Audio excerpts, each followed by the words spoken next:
I'm Connor Rebush, and if you are interested in the finer points of face punching, you've come to the right place. This is Heavy Hands.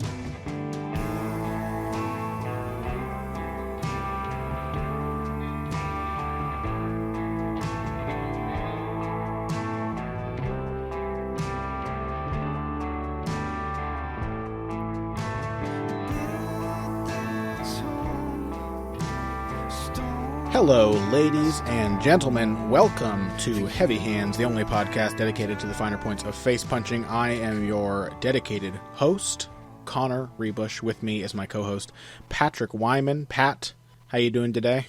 Doing pretty dang well. We got some awesome fights to talk about. That was some serious enthusiasm. I was not prepared for that.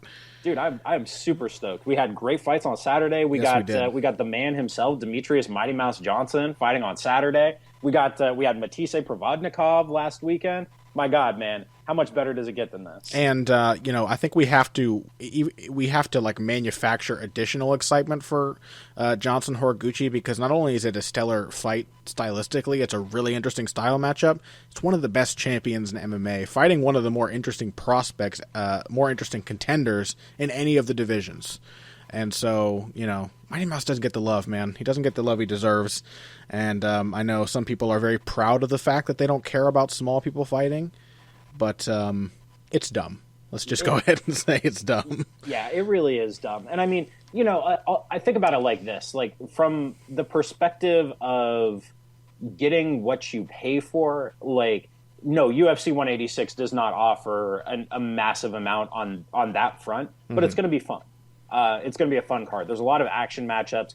From a striking perspective, I don't think we'll actually get to talk about this on today's show, but Shaolin Shane Campbell is making his UFC debut against John Matthysse on the main card, and I love me some Shaolin Shane. He Hadoukened after he knocked a guy down in his last fight at World Series of Fighting before he hopped in for the finish, which was pretty awesome. I think he dropped him with a body shot and then Hadoukened him while he was slumping against the cage. Yeah, it was amazing. Dude has mad swagger. Threw a chi ball at him. Oh yeah, and but that's gonna be a really good fight. It's gonna be an action fight. I mean, we've got my man Tomas Almeida.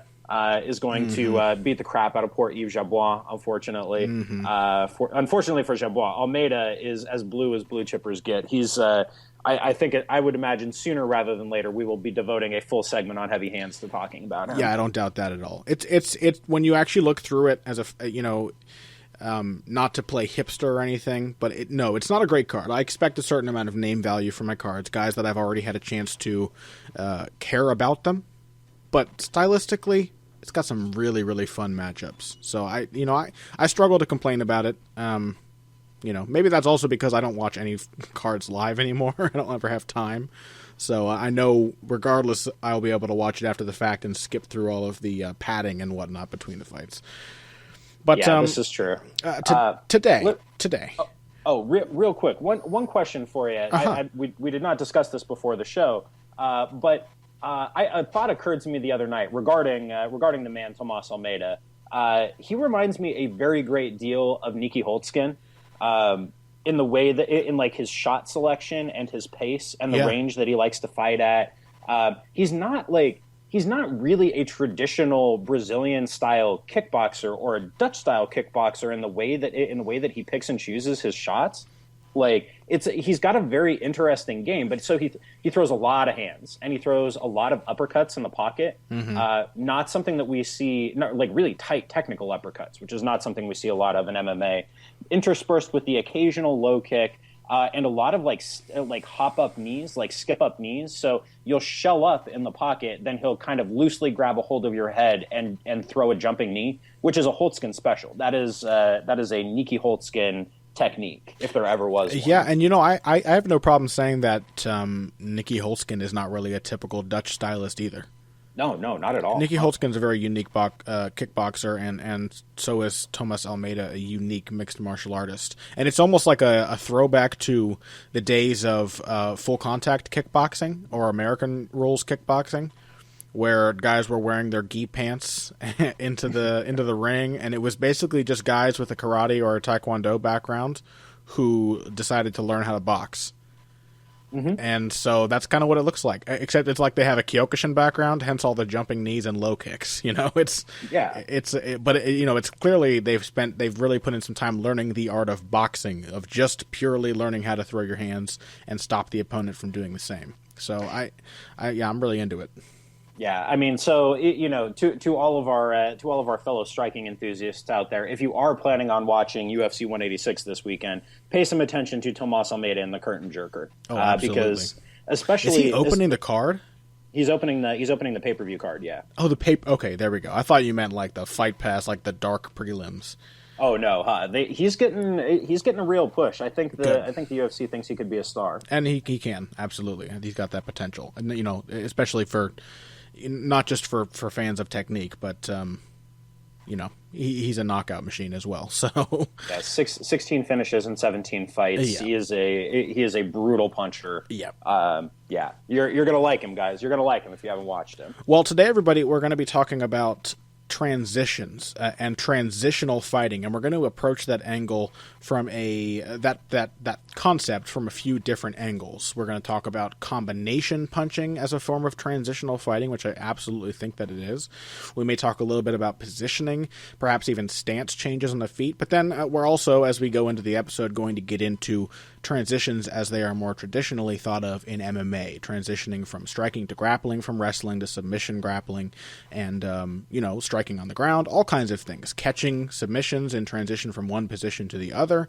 Transitional fighting, it's kind of the and I don't know, it's the flavor of fighting. It's always beautiful to see somebody who excels at doing it, and often you'll watch them for a while, somebody who is a good transitional fighter, and not really be able to put your thumb on why they're so good, why they succeed so much, and then you're like, oh, they're catching the other guy when he's not ready to be caught. They're always doing things in transition. So our whole episode is going to be dedicated to those guys. First, though, we don't have a heavy bag question for you today. Pat and I thought we would do a what are we calling this segment, Pat? Why your hosts are crotchety before their time segment. I think we're gonna something that really grinds our gears. Yeah. We're taking suggestions. We're taking suggestions. So send them. Connor at heavyhandspodcast.com or just send it to us on Twitter. A better suggestion for a segment than crotchety old bastards, because what we're going to be talking about for a moment, and this makes a lot of sense pertaining to some of the matchups we're talking about later, is weight cutting. And I know we normally talk about technique and things, but I think this bears a lot of relevance on how technique plays out in the cage. There are a lot of guys out there whose ability to show the best version of themselves is sorely limited because they are cutting weight. And Pat and I were just vehemently complaining to one another on Google Chat earlier today. Pat, what did you call it? A prisoner's dilemma. It's the weight cutting in MMA is a prisoner's dilemma. In case you're not familiar with this term, it plays back to a series of either of thought experiments that have been actually played out as psychological experiments, where the basic idea is you have two suspects in a crime, right? And the police go in and they say, one guy, you will get no jail time if you confess to this crime and finger your partner. They offer the same deal to both guys. If neither guy talks, neither gets caught. But if both guys talk, then they're both going to get jail time, right? So beforehand, the logical thing to do for both of these guys is for neither of them to talk. But this inherently is the prisoner's dilemma, right? You're confronted with a situation in which you have a range of possible options that are more or less harmful to you. The prisoner's dilemma consists of consistently having to choose a damaging option to yourself. And often because you believe that you will be at a disadvantage if you do not choose the damaging option.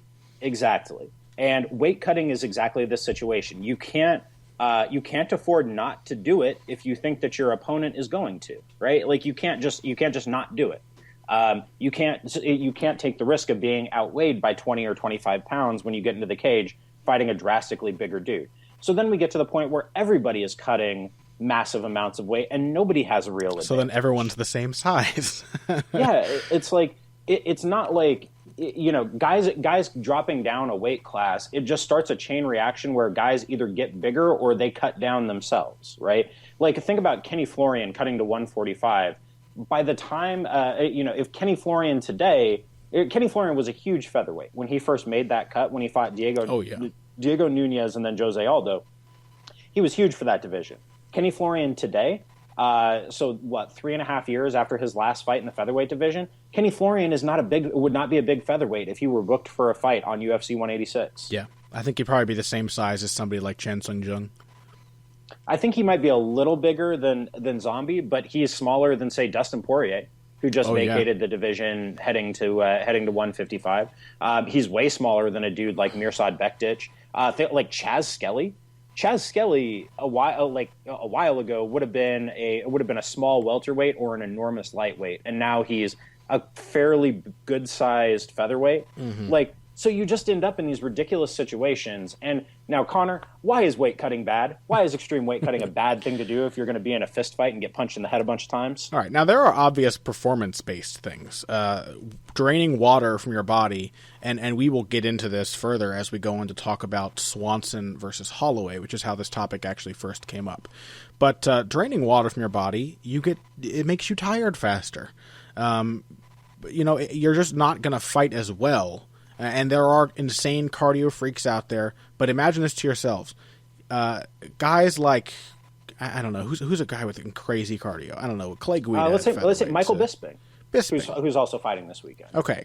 Bisping would have even better cardio if he didn't cut so much weight. You know what I mean? That's the thing. Even guys who are good at it could be better. Just like when guys who are incredibly heavy-handed could learn to punch better.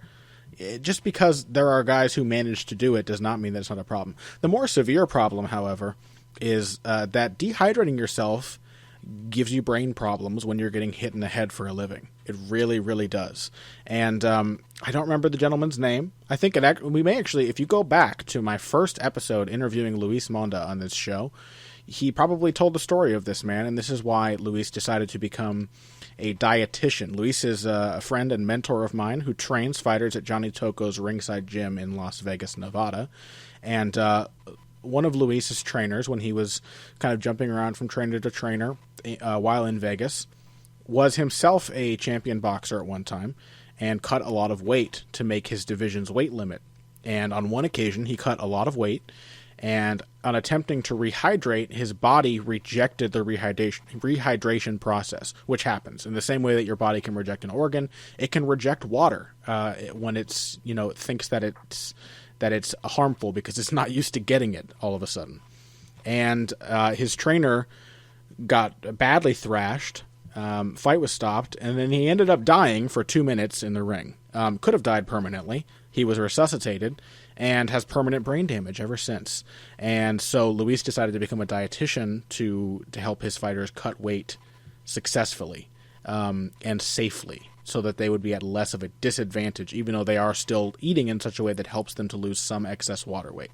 So the thing is it's bad for fighters, and it produces worse fights. So why is it still happening? And also, Pat, before I hand it over to you, I want to say that I appreciate the fact that you brought up Dustin Poirier, because Dustin Poirier to me is a unique situation that highlights how useless weight cutting is.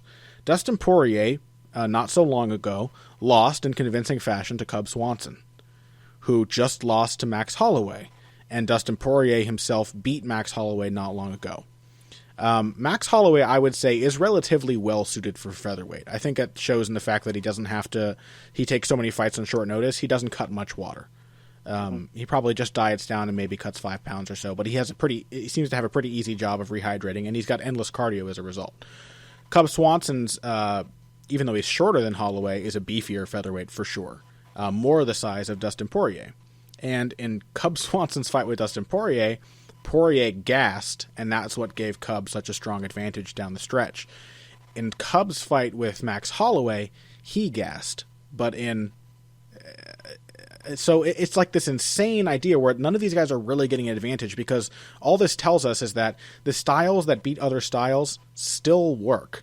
You know what I mean? You're like Dustin Poirier shrinking down to featherweight, and he's the right size for lightweight. It didn't help him to beat Cub Swanson, who was a tough matchup for him. didn't really give him that much of an advantage. You know what I mean? Mm-hmm. I just don't. It just baffles me.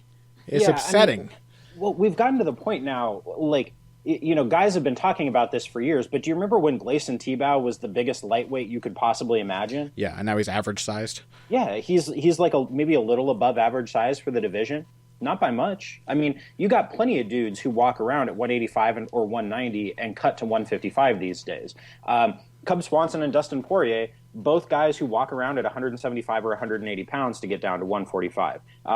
Swanson has given that figure himself. I'm not making that up as a thing. To the point, like, I was watching Jose Aldo's WEC debut the other day. He fought Alexander Franken Nogueira in that fight, Pequeño Nogueira, and they were talking about how big Jose Aldo was for the division. Aldo's like 165, 170 pound dude. He's not even big for the division now. Yeah. And like, so this is a thing that has gotten worse. And partially that has to do with the structure of the UFC these days. You know, guys are getting 2 or 3 months notice before they have a fight. So you've got a longer lead time. You can cut more weight because you can devote more time to it. You can hire a nutritionist to get your weight down over the course of camp. It is the structure of the UFC lends itself to bigger weight cuts these days. It's one of the differences between the UFC and an organization like Bellator. Like Eddie Alvarez was not a small dude in Bellator's lightweight division. He is a small dude in the UFC's lightweight division. And it is a little troubling now that you mentioned the whole aspect of nutritionists, that the UFC brass's first response when a fighter fails to make weight is to recommend him to Mike Dolce, not to say, maybe you should fight a division higher because you're too big. It takes a lot of fights for a guy missing weight for them to say, okay, you got to move up now. Yeah, I mean, and like leaving aside how I feel about Mike Dolce, spoiler alert, it's not great. Like I think that I have a very short list of like nutritionists who work in the MMA space that I think are worth a damn. But you know, that's a severely problematic thing. It's really bad. You know, now with that said, there are certain guys who should be able to make their weights. You know what I mean? Like, no doubt about that. Yeah. Like Kelvin Gastelum is a welterweight. Up to a point, you can like Dustin Poirier is a fine size for a lightweight. You know, he's 5'9", he's got long limbs. Like that's not a bad size for a welterweight. Kelvin Gastelum, or for a lightweight, Kelvin Gastelum is a 5'9" welterweight who's built short and stocky. He shouldn't be walking around at 210 pounds and struggling to cut to 170. He just needs to eat cleaner in the off season, walk at like 190 or 195, like Johnny Hendricks. Johnny Hendricks, who had just had an effortless weight cut for his last camp and had endless cardio as a result. Yeah, like if you take care of yourself, like you can't. I think a lot of fighters fall into this off-season, on-season kind of mentality, and you can't. I don't think that's super viable. And to come back to our original example, what got you and I talking about this in the first place is Max Holloway. You could make a strong argument that if Holloway was a big weight cutter, if he needed a lot of time to get his weight down, Holloway would not have even been fighting Cub Swanson in the second fight on a Fox card on that last occasion, because he wouldn't have been able to make weight for those short notice fights and keep himself moving up the division. Yeah. Like this is like that kind of weight, or Donald Cerrone too. Cerrone is not a small lightweight, but he's not a huge one either. He walks at about 170 or 175, depending on the camp and how much beer he's drinking. So if he's got like 4 weeks to diet down, that's plenty of time for him to then take off maybe 10, 15, maybe 15 pounds of water. Yeah, and probably not even that much. Probably I think he said for his last fight he was 167 when he got in the sauna, and that's not great, but it's not terrible either. No, it's not. Relatively speaking. So I suppose I should say that I don't think either you or I, Pat, have any kind of suggestion on how to fix this. No. But it's really good to see somebody like Dustin Poirier. Like, I think Cub Swanson will be fine at lightweight. And and here's the thing. We'll get. Why don't we may as well jump into the matchup and what we thought of it. Swanson Holloway, by the way, great fight. Really good example of combination punching. We'll touch more on that in a moment. But it seemed to both Pat and I that one of Swanson's biggest limitations in the fight is that, already being such a high energy fighter, the way he grits his teeth and flings himself into these full body punches, likes to move around a lot, take weird angles. He's a very dynamic fighter. He's probably having to severely limit how dynamic he can actually be just to suit the size of his gas tank. And you have to imagine that if he were up to lightweight, if Cub Swanson went up to lightweight, it's not like he would do worse against lightweight version of Dustin Poirier. That's what I'm trying to say. Yeah, I think that's entirely. I think that's entirely right. Like you have a guy like Swanson who relies on his legs. He relies on his legs to get himself in and out of danger. Relying on your legs is a thing that requires you to expend a great deal of energy. Those kinds of big explosive movements, they're called explosive for a reason. Think about the analogy we're using right there. You're detonating TNT, you know? Like that takes a lot of energy to do that. Like I don't like if you're ever hitting pads and you're working on pivots and taking like really big pivots, you know, you're tired after 2-3 minute sessions of that. Why? Because it takes a lot of energy to plant your feet, leap into the pivot, and turn your body. That takes a lot of energy to do that over and over again. That's something that Cub Swanson really likes to do, and you're tired doing that in a controlled environment for 6 minutes at a time. You know, like. Now I'm using the example of a big obvious pivot step as kind of a drastic thing here, and obviously you can step and pivot much more efficiently. But Swanson doesn't. But Swanson doesn't, and like if it takes all that energy to do that, you have precious little energy left over to actually throw your shots. Yeah. And if you go through and you count minute by minute Cub Swanson's output in any fight, he's never throwing more than 10, 11, maybe 12 strikes a minute. You compare that to Max Holloway, who's throwing 15, 16, 17, 18. For me, that was just such a clear thing, a clear dynamic to look at going into this fight, was that Holloway was going to be able to throw over and over and over again, and Swanson wasn't. Yeah, and if it really, really, really stands out when you watch the fight itself, where, I mean, Holloway beat Swanson with volume. I don't think that Swanson actually looked particularly outgunned early in that fight. In fact, having watched it after the fact and heard what everyone was saying about the fight, I expected to see Holloway dominate Swanson from bell to bell, and he didn't. The first round was very competitive. I didn't score it myself, but I think you could probably argue that Swanson at least did enough to make it a draw. It was very competitive, and Holloway ate plenty of heavy shots.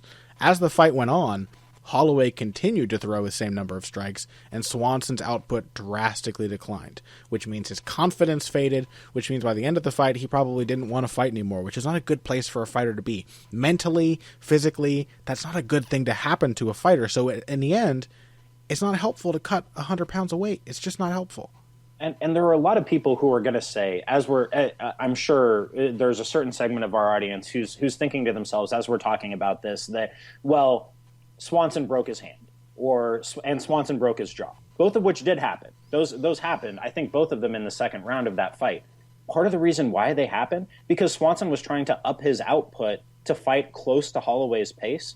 He lands a punch, he lands one too many punches, breaks his hand. He broke his jaw. Well, Holloway did that to him. How? Mm-hmm. By landing volume over and over and over again until Holloway's jaw broke. Like. These are things that happen when you get tired and you throw with crappy technique. You're more likely to break your hand. Oh, no doubt about that. I mean, that's I don't want to provide a monocausal explanation here, and there is indeed some bad luck for Cub Swanson in there, but that's reflective of the underlying things that contributed to this matchup. It's not a counterpoint to them. Yeah, I agree. So for the moment, we're done being crotchety old bastards. Send in your segment title suggestions for that. We just felt, I don't know if it's even going to be a regular thing, but it's just something that it really needs to be mentioned more, because we just kind of take it as a given that these guys are going to be sucking the life out of their veins in order to be the same size as their opponent, which is absurd. It just doesn't have to be that way. I remember a number of people took exception with this.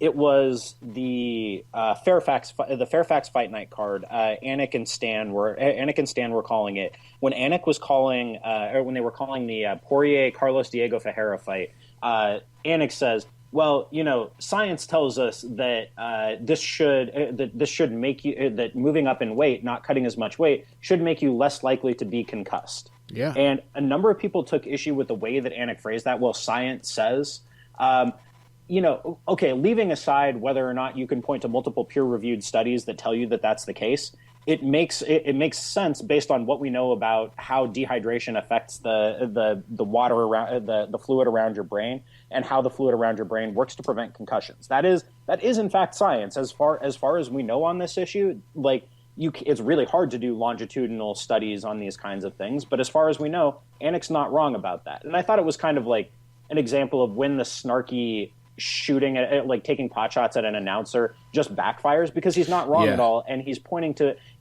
a trend that I'm sure if you asked Danik in private, he would say, I hate seeing guys drained the way they are during fight weeks, and just you can see what a toll it's taking on them. I'm sure if you asked him in private, and Brian Stann has talked about it publicly, like, you know, I think I for one was very happy to see both of those guys talking about how much they liked seeing Poirier at lightweight. Yeah, and let's be honest, what did Poirier look like at lightweight compared to his performances at featherweight? Because Carlos Diego Ferreira is not a worse fighter than the guys that he was fighting at featherweight. You know, Ferreira is a good fighter.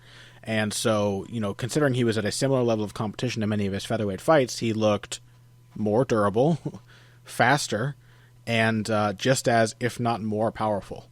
So what is the advantage? He also looked like he was more comfortable throwing combinations because he wasn't worried about burning out his gas tank. He was already a quick-paced fighter, and it made him more quick-paced. Yeah, he was able to put serious volume on his opponent, and I don't even think he was breathing hard at the end of that fight, and they fought at a high pace. Yep. And Ferreira is a pretty decent size for a lightweight. Not big. I mean, he looks like he belongs there, too. So it was two guys of equal size putting on a better fight than they would have had they been cutting weight. Yeah, I don't see a problem with that. As a hardcore fight fan, I have to celebrate that. Well, we got to take a break real quick, and then when we come back, we're going to get more into Swanson Holloway. We're also going to talk a little bit about Lucas Matthysse versus Ruslan Pravabnikov, which is a fantastic fight between two action fighters over the weekend. That's how we're going to address the topic of combination punching. And then later, of course, we have to talk about Demetrius Johnson, flyweight champion of the UFC, versus Kyoji Horiguchi, and how transitions will play into that fight. All of that after this. Okay, wait, stop. Don't skip this break.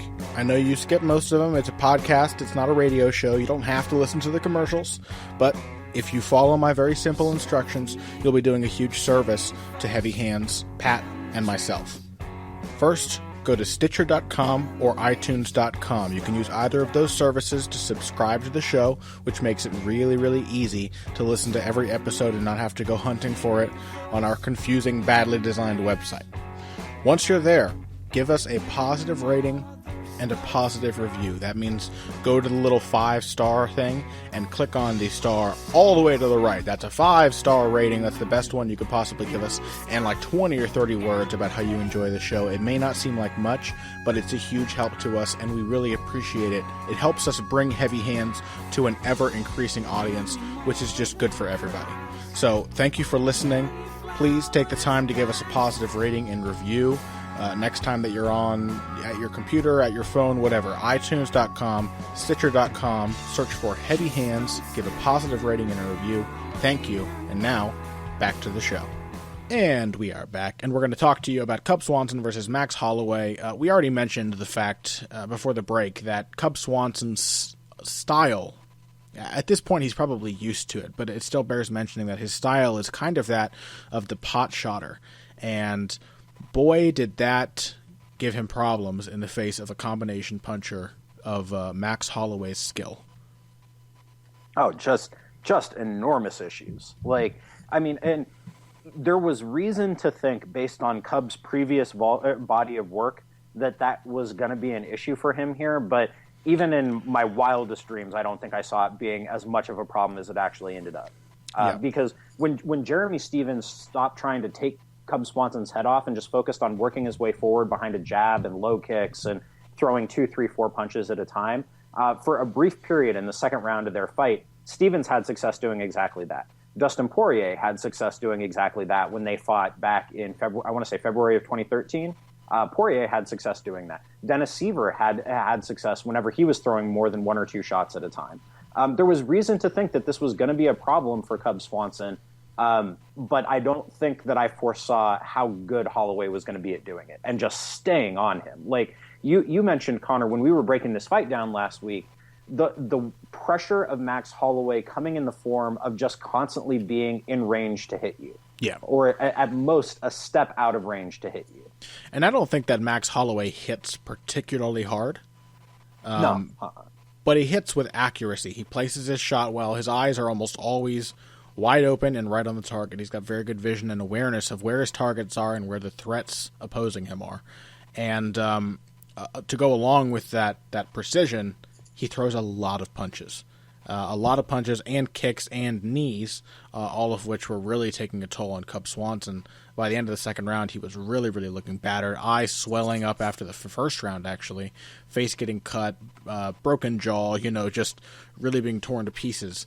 And, we mentioned earlier that the topic of this show is transitions. Well, to my mind, Max Holloway, in addition to being a good grappler and all of the other ways that we think of transitional fighting in MMA, is an excellent example of transitions on the feet. Because Max Holloway changes distance, he changes angle, and he changes attack very well. In fact, one thing that really, really stood out to me is a slick little move that Gennady Golovkin sometimes uses, particularly when he's facing a southpaw.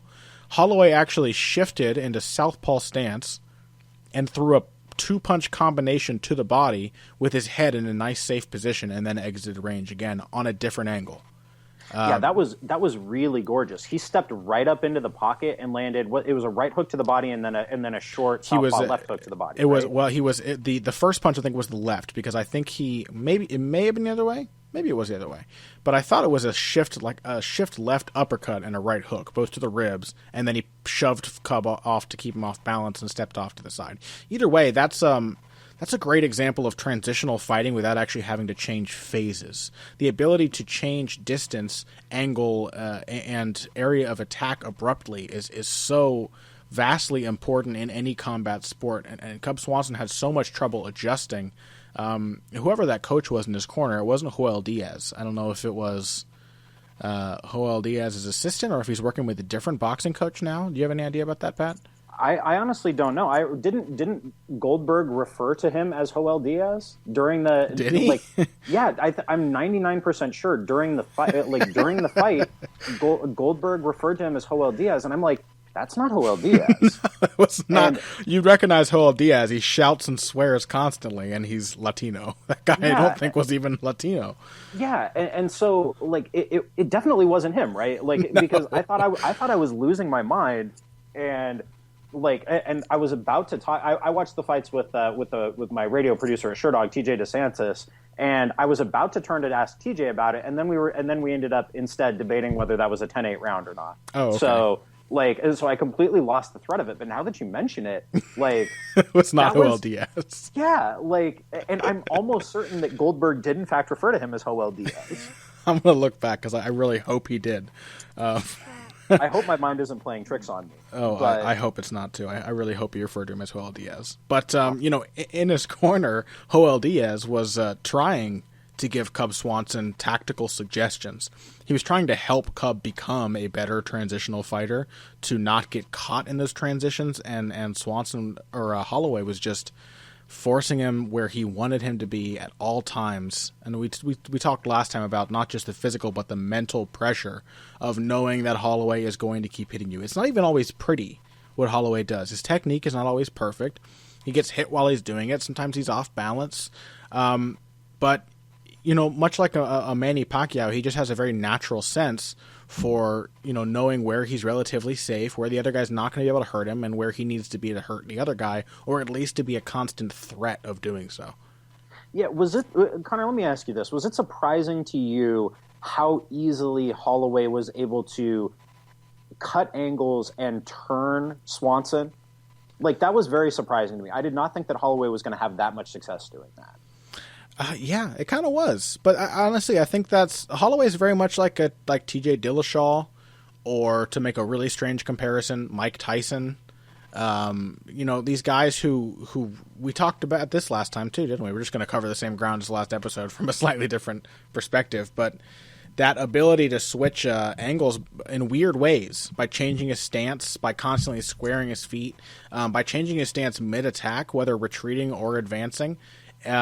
And one thing that really stuck out to me about Swanson is that when he felt really pressured, He would put some decent attacks out there. He did backstep punch, which we made the mistake of saying he didn't do very well last time, but he put some good counter left hooks while retreating, but it was always in a straight line. And while he was moving back, Holloway was taking steps to either side so that either when Swanson stopped moving, he'd have an angle, or so that he'd have one even if Swanson kept retreating in a straight line. He could catch him with a kick or something on the end of his range as he tried to run away. Yeah, and that shifting between, like, punch-kick combinations there's a reason why those are the bread and butter of both MMA and kickboxing, right? Because they allow you to cover many different ranges within the space of a single sequence of attacks. Yeah. And they allow you to cover those transitions, right? And we talked about this a little bit last time too with Machida Rockhold, but kicks allow you to attack space and not necessarily a specific target. I would say circular attacks in general, but kicks are obviously the most versatile because of how much longer your legs are than your arms. But in boxing, we see the same thing done with particularly round punches to the body. That's a really good point. I hadn't quite thought about George it like Foreman's that. wide right to the body, Ken Norton's wide right to the body that he used to corral Muhammad Ali. Canelo Alvarez used a left hook to the body to trap southpaw Arislandi Lara. Not consistently, but it did win him the fight. So it does happen. But obviously, kicks the better weapon for it in MMA because your leg is just twice as long as your arm. Yeah, and just speaking of the idea of range as transition, kicks allow you to cover that very, very effectively, right? Yes. This was kind of I'm having trouble placing Holloway into our categories, right? Into our stylistic archetypes, because I think that there's no question in my mind that Holloway is a pressure fighter, but he's not a pressure fighter who has to back you up to the fence or to the ropes if we were talking about boxing or kickboxing. No doubt. He's more like Sergey Kovalev, like really thrives on forward momentum. I wouldn't describe Kovalev as necessarily a pressure fighter either, but he pressures in the same way as Max Holloway. He likes to have his opponent retreating. That's when he really can get flexible and throw himself into different movements and use the full variety of his attack. That's when he can let them run into the end of one of his ranges, you know? Mm-hmm. Yeah, Holloway's an interesting fighter, man. He's a really interesting guy to analyze. I would love to talk to him at some point. And I want to. You said punch kick combinations, and I also want to talk about just punch combinations. And I think the really important thing you hit on is the ability to adjust for changing directionality and changing range mid attack. Now, obviously, that's very difficult to do with a single strike. There are a couple wonky examples you might be able to come up with of like overextending slightly on a right hand, or throwing a knee and letting it turn into a front kick. I don't really know. You can mess around with that stuff if you've got really dexterous legs. Mm-hmm. And so we talked about this with Anthony Pettis changing the arcs of his kicks. There are some guys when they throw like stepping knees or jumping knees, where they throw their hips up and over in the same arc as a kick, and so if a guy steps back, then they can just let their shin fly out there and turn it into a kick. Well, and Kyoji Horiguchi, who we're going to talk about later, possesses an incredible ability to cover distance with his kicks. So we can perhaps discuss the transition of range when we get to him too. But aside from that. And that is still limited in its way. If you miss with that one strike, it's done. Especially with a big kick like that, you're really throwing yourself into it. You're going to miss, and then you're going to be out of position. So combinations come into play to help you adjust for those things without having to let up your attack. You can keep the initiative the entire time. You make the possibility of a counter less likely, while forcing the opponent to make new defensive movements. And if you can catch on to their pattern, you can adapt your attack as they move. It's old school boxing didn't really have combination punching. Really old school boxing. And it was one of the newest developments. Guys used to parry everything and not move their head. They'd parry or move their feet. And when head movement became a thing, it was unsurprisingly around the same time that combination punching became in vogue, because suddenly you needed to have many, many layers of defense, and it was actually more viable sometimes to stand right in front of a guy and let him miss than to constantly be backpedaling and trying to swat at things and misjudging your distance or timing and getting caught for it.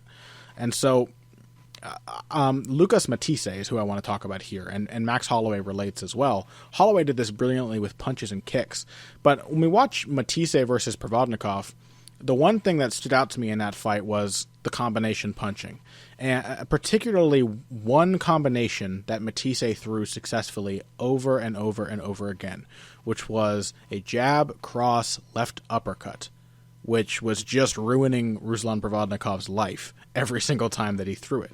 Because Provodnikov has not bad defense. People were saying it was bad. He doesn't have bad defense. For a pressure fighter, it's quite good. And as a pressure fighter, you're going to get hit unless you have superb defense like somebody like Julio Cesar Chavez. So what Matthysse would do is throw the jab, and Provodnikov is led to believe he might parry the jab or he might slip it to the outside. And he's led to believe that the right hand is coming after it, and in fact, he's right. And what Provodnikov typically would do was roll under the right hand, meaning after slipping to his right, he would change levels and then move his upper body over towards his left hip. And instead of following up with the more conventional left hook, which would have missed over the top unless adjusted, Matthysse was throwing the 1-2, and then in the same smooth movement, he was keeping himself perfectly balanced, coming up with a left uppercut and catching Provodnikov under the chin as he rolled under the right hand, as he was still changing levels. And it was just such a beautiful, perfect example of the ability of a fighter to transition with his opponent, or to prevent his opponent from transitioning, to catch him in those moments when he is adjusting and preparing for his next movement. And that's fighting in transitions in a nutshell, wouldn't you say, Pat? It was brilliant, and to build on that, we were talking about changing the arc of strikes or what have you. Matthysse did a brilliant job of landing that uppercut and changing the arc of that uppercut. So sometimes he threw it more like a shovel hook, depending on where Provodnikov's head was in the arc of that roll, right, rolling under the right.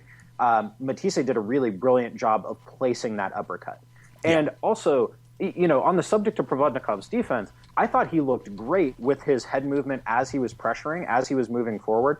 Much like, to tie this back into the UFC on Fox card, much like Jacare Souza did when he was on his way in against Chris Camozzi, that has become an increasingly salient part of Jacare's game over the last couple of years.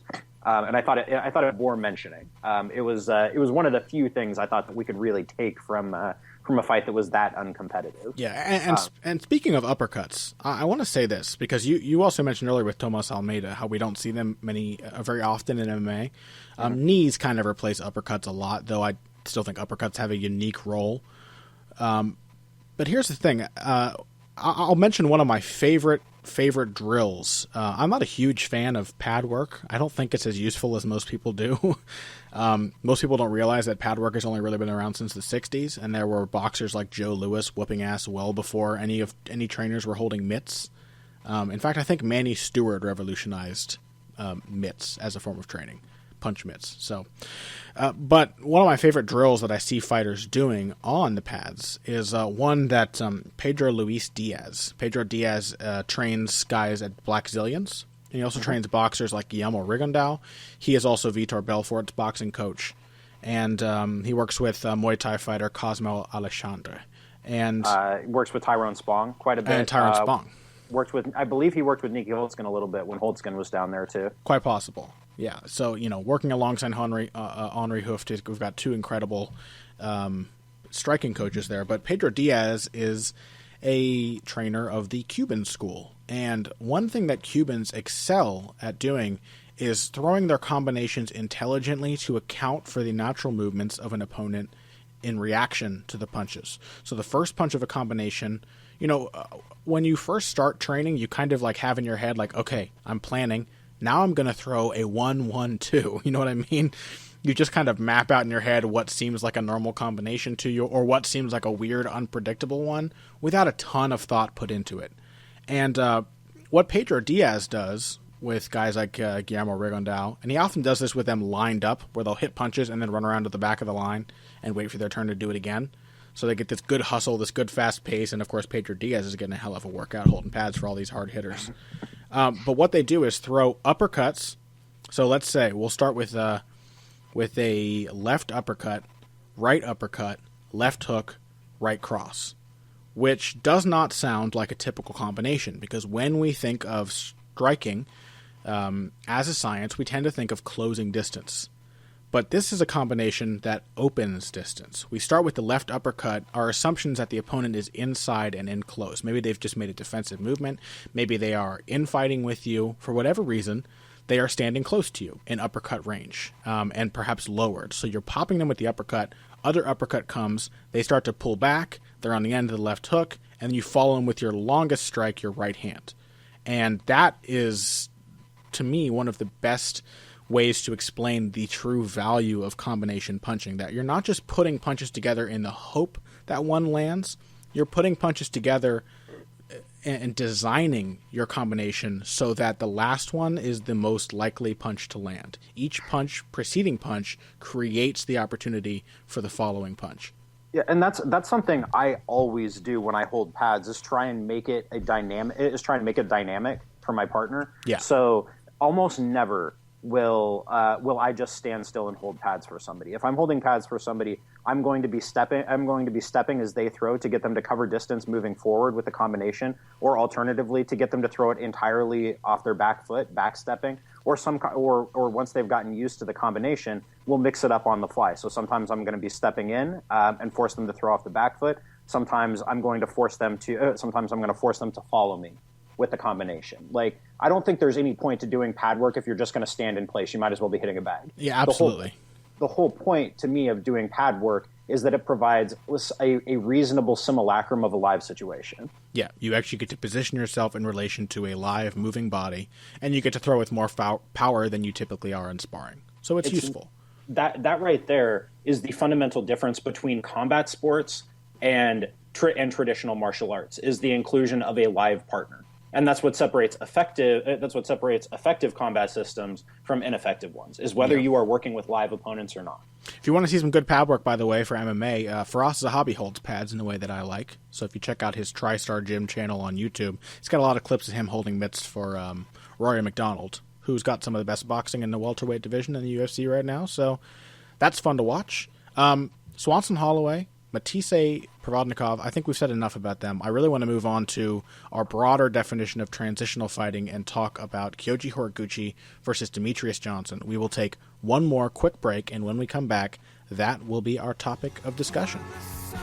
Okay, so here's another way you can help us out. Go to your couch, lift up the cushions, and scrounge around in the creases for change, lint, like bent paper clips, like a thumbtack that you stab your thumb on and then you scream alone in your living room.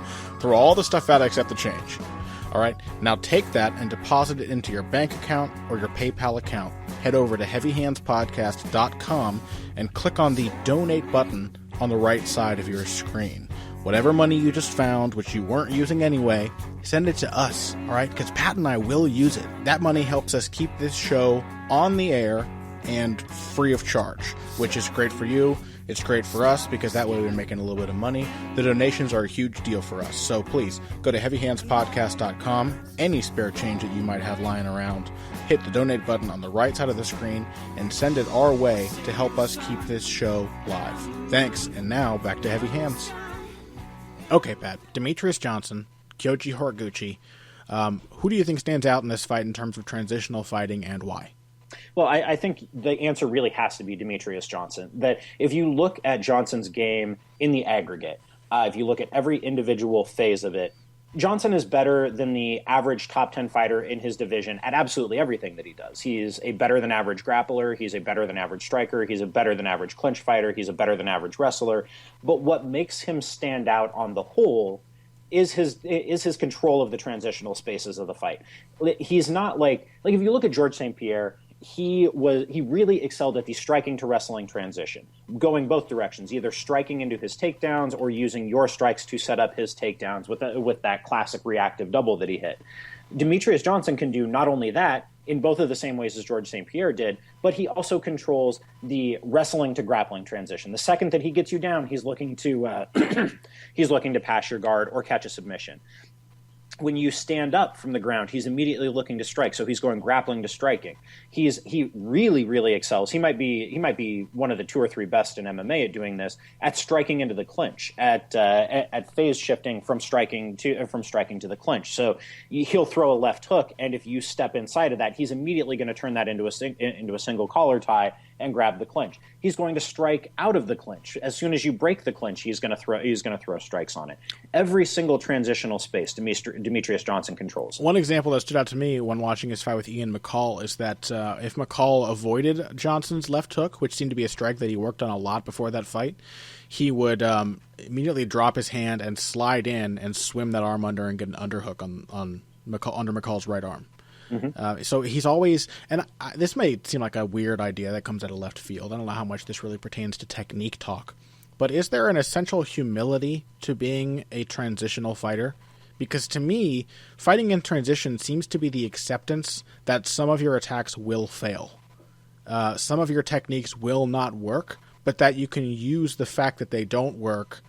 You can use the reaction that causes them not to work to your advantage. I don't think that that's wrong at all, and I think that guys who tend towards humility tend to be better transitional fighters. Your opponent's not a tree, he's not standing still out there waiting for you to do whatever. I think I might pay to see Demetrius Johnson fight a tree. I would Demetrius Johnson TKO round 1, or submission if he can grab a branch and just twist, I guess. Tree KO. But I do think that there's an essential humility there. You've got to be willing to admit, and you've also got to be relatively cool. I think you've got to be comfortable with the idea that not everything is going to work all the time. Yeah. And I think you see this when a guy comes out with the plan to throw combinations, and either they're blocked or they're slipped or whatever, and the guy immediately reverts back to throwing single shots. Like we've seen this from Cub Swanson a couple of different times. To come back to somebody we were talking about earlier, we didn't see it from Lucas Matthysse when he fought Provodnikov. Especially early in the fight when Provodnikov really had his head movement going, he was very not easy to hit. And it would have been easy for Matthysse to revert into throwing single power shots, and he never did. He never did that. He kept throwing combinations. Yeah. Demetrius Johnson is not a guy who's going to let himself be put off by the fact that something that he does doesn't work. He's going to figure out what is working and what you're doing to shut down whatever part of Johnson's game. He's going to figure out what that is and how he can then use that against you. As is typically his fashion, Roy Jones Jr. was talking about this during another fight that happened this weekend. Another great fight. Terrence Crawford versus, oh my God, what's Dulorme's first name? Tomas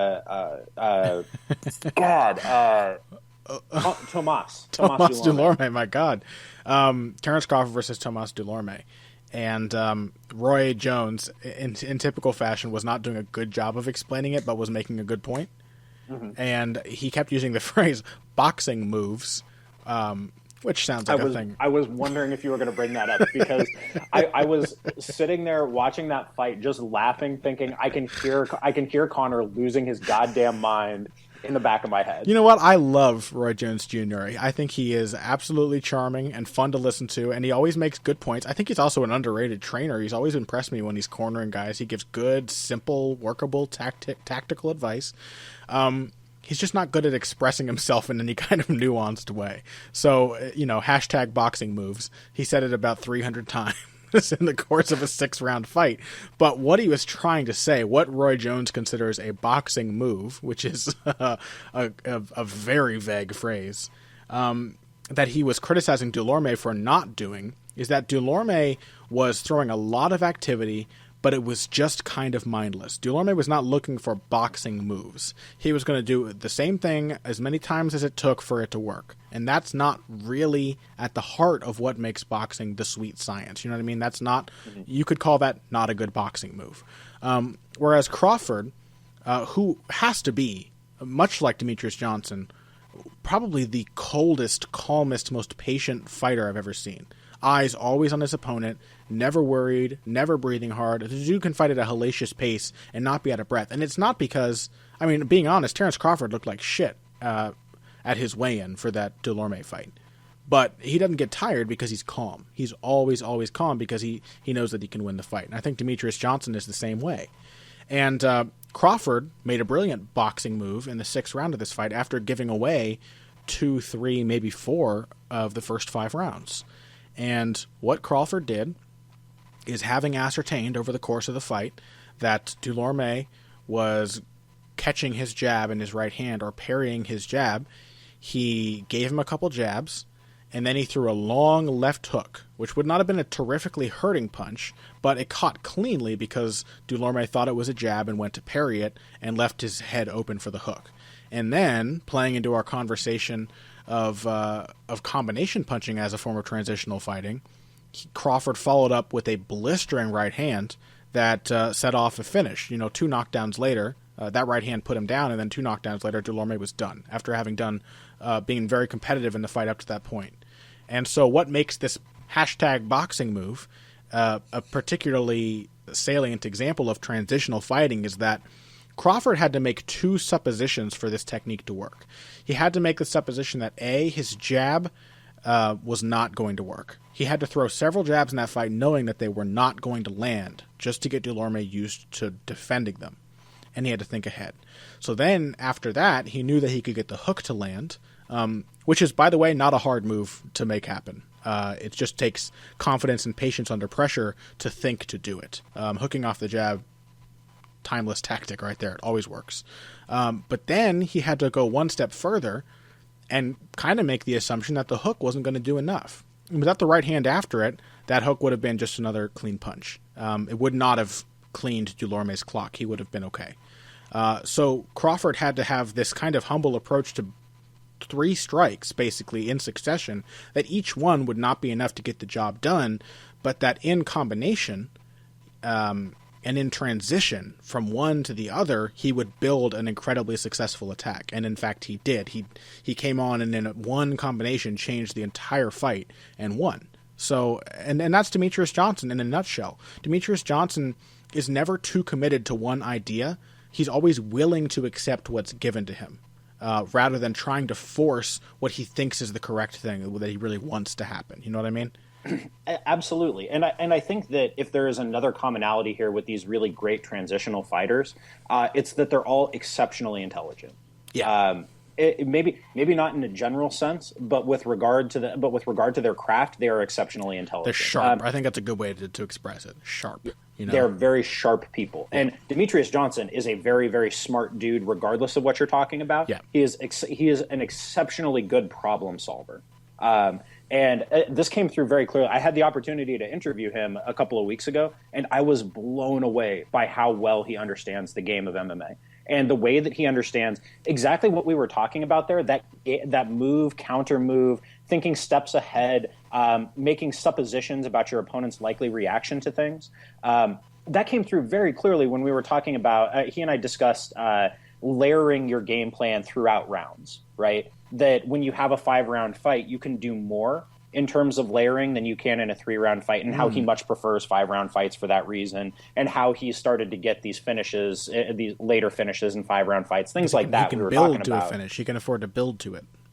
Exactly. And he's like, I'm not sure if he actually said this or if I kind of inferred this from something that he said, that he's not worried about dropping around in a fight, because he knows that, because unless he's getting absolutely blasted, the information that you're giving him in that round that you may or may not be winning is what's going to win the fight for him later on, as he adapts and adjusts in the corner as time goes on. Yeah, I love that. And that's what I think makes transitional fighting such a rarity. Guys who really are good at doing this, because it takes exceptional intelligence, calm, humility. It's basically, it turns fighting into not fighting almost, where guys who just want to go in there and slug it out, and I have great respect. By the way, I love a good brawler. I really, really do. I tend to give them really kind scorecards when I'm scoring for them, because I totally understand and get the style of fighting ugly. I love it. But guys who fight like that, very often, They just could not be transitional fighters in this way, because transitional fighting is not about being a better fighter. It's about making better conclusions with your data. It's about data. I mean, you collect information on your opponent, and then you basically feed that into the boxing computer that is your brain, and you come up with a way to capitalize on the information you've learned.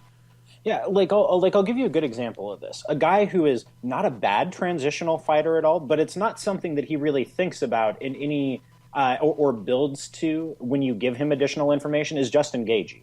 Like, you and I are both big fans of Justin Gaethje. We love watching him do his thing, but there is nothing particularly cerebral about his transitions. They are very effective for a variety of better or worse reasons, but he's not out there thinking like, how can I use this to set up this? He's thinking, oh, okay, I guess I see that this is open, so I'm going to do it. Yeah. I have great respect for Justin Gaethje, but I'm telling you, having talked game with Justin Gaethje, that is not his thought process. That is not how he's thinking about these things. Yeah. Whereas there are guys with a brawler's mentality who I think do have more of that thought process. The guy always comes to mind, excuse me, as being a smart brawler is Marcos Maidana, who, given a little bit of time to work with Robert Garcia, came into his fights with Adrian Broner and Floyd Mayweather a very, very sharp, if still awkward and ugly, technically speaking, fighter. Who, despite his weird technique, I mean, here's the one example that really stands out.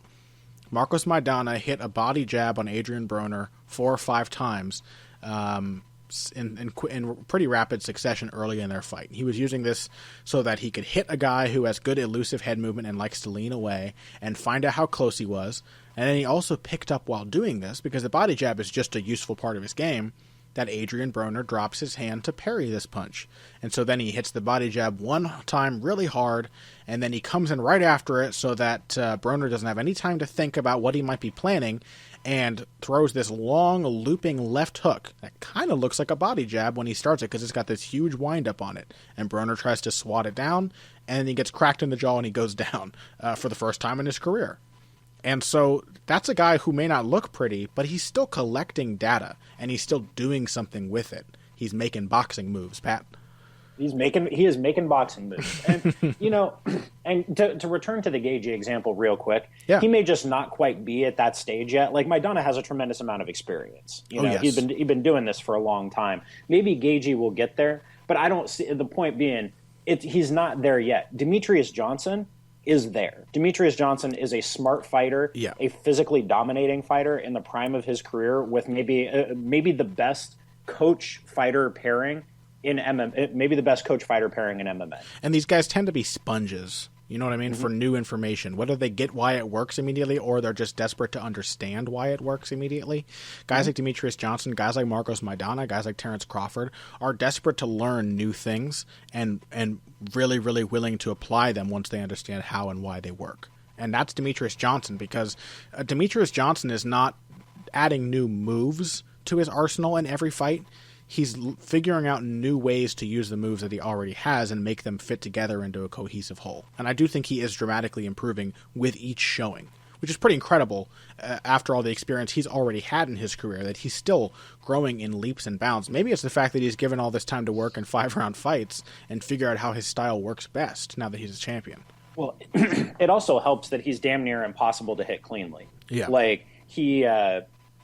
Like, you look at some of if you go back through Fight Metric and you look at some of the the percentage of head strikes that guys land on him, like, there was one fight where I think Chris Carriazo landed 1 head strike in 7 minutes. Yeah, and it was like a fleeting jab, like Ali Bagutinov, I think went 20 for 150 in headshots. Yeah. And so when you're confident, and even John Dodson, who landed big shots on Demetrius Johnson, did not land all that many, and did not all in an objective sense, he didn't land all that many, and he landed very few as a percentage of the total shots that he threw. When you're not all that worried about getting hit because you trust your defense, that allows you a lot more time to think and plan and kind of scheme your way around whatever your mere mortal opponent is doing to you. Yeah, and then again, that humility that comes along with this style of fighting that you're also willing to learn from the times when you do get hit. Okay. Well, now I know to worry about that. So now let's see if we can predict when it's coming and do something about it. Yeah, I mean, think about that Dodson fight for Mighty Mouse. Like he got beat up pretty good in the first couple of rounds. They were very close. But then, kind of by happenstance, he found himself in the clinch in the third round. I don't know if he just didn't know that was an option or couldn't quite get there. I remember. If I recall correctly, he was wrestling with Dodson, and Dodson worked his way to his feet. And the first time he needed him, he actually had his hand on the ground, and Mighty Mouse had him in a headlock. And it was an illegal knee, but he felt something there. He knew that was an option for him, and he pressed it relentlessly for the rest of the fight. Yeah, as soon as he figured out that was a thing, that right there was a space where Dodson was not terribly comfortable, he went back to it over and over and over and over again, and that's what won him the fight.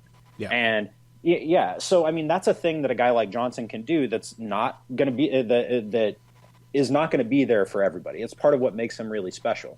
Now, before we get too deep into the Mighty Mouse love, let's talk about Kyoji Horiguchi a little bit, because you and I are both big fans of Kyoji Horiguchi. We think he's going to be a great fighter, maybe down the road, if not now. Yeah. What stands out to you about Horiguchi's game? What should our listeners be looking out for? Well, I've said this before, and in a way, this is a form of transition as well. To me, the biggest thing that stands out about Kyoji Horiguchi is his manipulation of rhythm, which is something that Mighty Mouse himself is actually pretty astute at doing. But Horiguchi is just a very bold example of unpredictability. And I say this as an example all the time, but Horiguchi can throw a rear leg round kick without setup, at least in terms of other strikes, without throwing something else to distract you beforehand, and you will not block it, even though it is potentially the most obvious strike you can throw as a lead. And that's because his movement is so tricky. We've talked about rhythm on the show before, but the thing with Horiguchi is he's always moving around, bouncing, feinting just at the right speed to get you subconsciously to think you're timing him, and then you're not. It turns out that he's actually throwing the actual threatening strike at a time when you were certain he was just about to bounce and not be a threat at that exact second. Yeah, it's such a bizarre rhythm. It's really, really strange. I don't think we see anybody else who moves exactly the way that Kyoji Horiguchi does. And I want to say that, you said earlier you thought John Dodson was probably the best parallel in terms of other Mighty Mouse opponents, and I think that's probably true. But John Dodson may be arrhythmic and awkward, but I think he's mostly a speed fighter. And for my money, rhythm, the ability to change rhythm, is more important than speed and more dangerous. Because even a fast guy, you can time him. If I play you a beat at 200 beats per minute, which is a very fast tempo for anybody who doesn't listen to music or who doesn't play music, 200 beats per minute is like click, click, click, click, click, click, click, click. If I stop that, you can still carry on that beat in your head. But if I play you at 100 beats per minute, randomly selected sub-rhythms of that tempo, that much slower tempo, you're not going to be able to predict it, even though it's half the speed. It's just unpredictable. Well, there's a concept that is growing more and more popular in baseball with regard to baseball pitching, where they talk about relative velocity based on location and the speed of the prior pitches and where the ball releases from the pitcher's hand. So it's about perceived velocity and the difference in velocity between that and the previous sequence of pitches.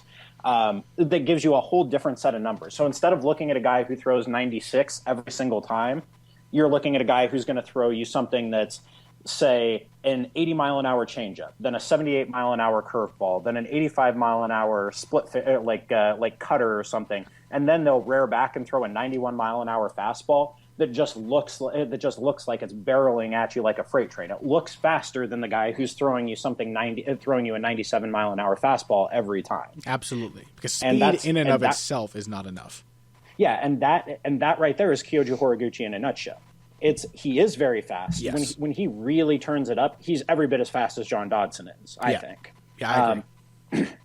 But what really makes him special is his ability to show you feints and fakes and slower shots and faster shots and shots coming at you from this angle and that angle, and you see the arc of this kick. Well, now he's going to throw you a front kick that starts on exactly the same arc and finishes on your face. And then, oh, now just to mess with you, you backed yourself up to the cage. Here's 6 punches and 2 kicks in sequence. No, because no matter how incredible an athlete's reaction time is, we tend to forget that timing is really prediction.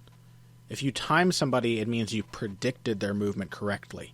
But you're always guessing. You know what I mean? No matter how good of a goalie you are in a soccer/football game for our non-American listeners, it's still kind of a 50-50 when you've got a penalty kick. You know, no matter how good your reaction time is, at a certain point, you can't cover that distance. You can't react to that thing that well. You have to just predict on all the minute details that happen before the strike or the kick or the pitch actually happens, how quickly it's going to get to you so you can move or counter at the correct time. And I'll give you a perfect example of this in an MMA context. Tyron Woodley versus Rory McDonald, right? Like, Woodley is much, much, much faster than Rory McDonald is in any sort of objective sense. Like, if we were doing NFL combine numbers, Woodley would blast Rory McDonald out of the water. It wouldn't even be competitive, right? But Rory McDonald still did an excellent job of catching Woodley with punches and of avoiding Woodley's punches, which were, even though they were very, very fast, Woodley was throwing really quick shots with his hands and his legs. McDonald still did an excellent kept himself very defensively sound because all of those shots were coming at the exact same speed. Yeah. Woodley just does not know how to change speeds. It's not a thing that he does. When you don't change speeds, when everything you're throwing is your fastball, you can time a fastball no matter how quick it is. You still, like, remember when, actually, God, maybe this is showing the difference in our ages, Connor, but I remember Nolan Ryan pitching when I was a kid, throwing 98, 99 miles an hour, and or Randy Johnson, and guys would still hit their quickest stuff out of the park. I can soothe you, by the way, by telling you that even if I was the same age as you, I wouldn't know who those people were. Okay. I don't know the first thing about any sport that if the people punch each other in this sport and they get a foul, I don't know anything about it. Okay. It's not an insult. I just don't. Well, I'll show you. Someday I'll send you the GIF of Robin Ventura charging the mound against old ass, crotchety ass Nolan Ryan, which is one of my very favorite baseball fights ever. But long story short, even when those guys were throwing their best heat, guys could still hit them because if they'd seen it a couple of times and they could time it, you could still hit the fastest pitches in the history of baseball. Yeah. You know, like. But when you mix things up, when you change things around, like that's what makes it really tough, and that's something Kyoji Horiguchi does very well. Now, with that said, I don't like him in this matchup. Do you? I like him early in this matchup, and I think he has a genuine chance to do something big early. But I don't think it's big enough to win, and I don't think he's at any kind of safe bet. The sad thing to me in this matchup is that I think Kyoji Horiguchi is a fantastic fighter who could probably beat Mighty Mouse down the road, or at least give him a really, really stiff competitive fight, and is just being fed to Mighty Mouse too soon because the division is shallow. So my hope is that he doesn't get beaten too badly that it destroys his confidence, although not to sound weirdly xenophobic, but that tends not to be the case with Japanese fighters. There tends to be a great cultural strength of will among Japanese boxers and mixed martial artists. So my hope is that he will take his defeat with pride, say that he did a good job, and still be able to put in some work and beat other top contenders and come back later and be a really, really stiff challenge. But no, I don't anticipate him being able, because even when you can change your rhythm, Manny Pacquiao changes his rhythm brilliantly. But it was only a matter of time before Juan Manuel Marquez knocked him out. You can only fight a guy who reads and transitions from one thing to another that well, that so many times before he catches on to you. And I think Horiguchi's not at the level where he can keep Mighty Mouse from catching on to what he's good at and what he's not good at for the entirety of a 5-round fight. Yeah, I think exactly along the lines of what you were saying. I think that there's every reason to expect Horiguchi to have a lot of success early when Mighty Mouse is still trying to figure out where he is and how fast he's moving and what he's going to throw. And I fully expect Mighty Mouse to lose the first round of this fight as Horiguchi is moving in and out. But what I think will happen even in that first round, if Horiguchi wins it, is Mighty Mouse landing a trite of damage to Horiguchi's legs and to Horiguchi's body, especially with his kicking game. Like, I think at first Horiguchi is going to be leaping in, and Mighty Mouse is going to be throwing maybe one punch and a kick at a time as Horiguchi tries to exit. Mm-hmm. Eventually, those are going to turn into longer counter combinations that he's going to finish with a leg kick or a body kick. And and when he gets his opportunities, he's going to pin Horiguchi against the fence in the clinch and go to work with those knees and those elbows and those short punches. And by the third round, I think that will probably start to take its toll on Horiguchi. Yeah. I think I don't even know that Mighty Mouse is going to end up using his wrestling all that much. I think he wins this on the feet and in the clinch. In the words of James Hetfield, sad but true. Excellent reference, Connor. It's not even one of their better songs, but sad but true. It's the sad truth. Well, I think that about does it for us. People watch Demetrius Johnson. Come on now. You got one of the most dominant champions. I know he doesn't finish fights, like in the blink of an eye the same way other champions do. But come on. He's really, really good. He's really good at what he does. Give the man his due. Please. And he's fun to watch fight, too. Like, you don't need the threat of horrible violence for a fight to be fun. And by the way, Mighty Mouse does some pretty horrible violence. So, it just takes him a little longer because he's small. But, dude, he's so fast, so technical, so much fun to watch fight, and so smart. Smart fighters, so smart, man. He's one of the smartest fighters I've ever talked to. Yeah, watch Mighty Mouse fight. Come on, guys. What do you got going on this week, Pat? I've got a preview of this UFC 186 card coming out, and then I have a top 10 on the best training camps in MMA coming out on SureDog.com. I like that.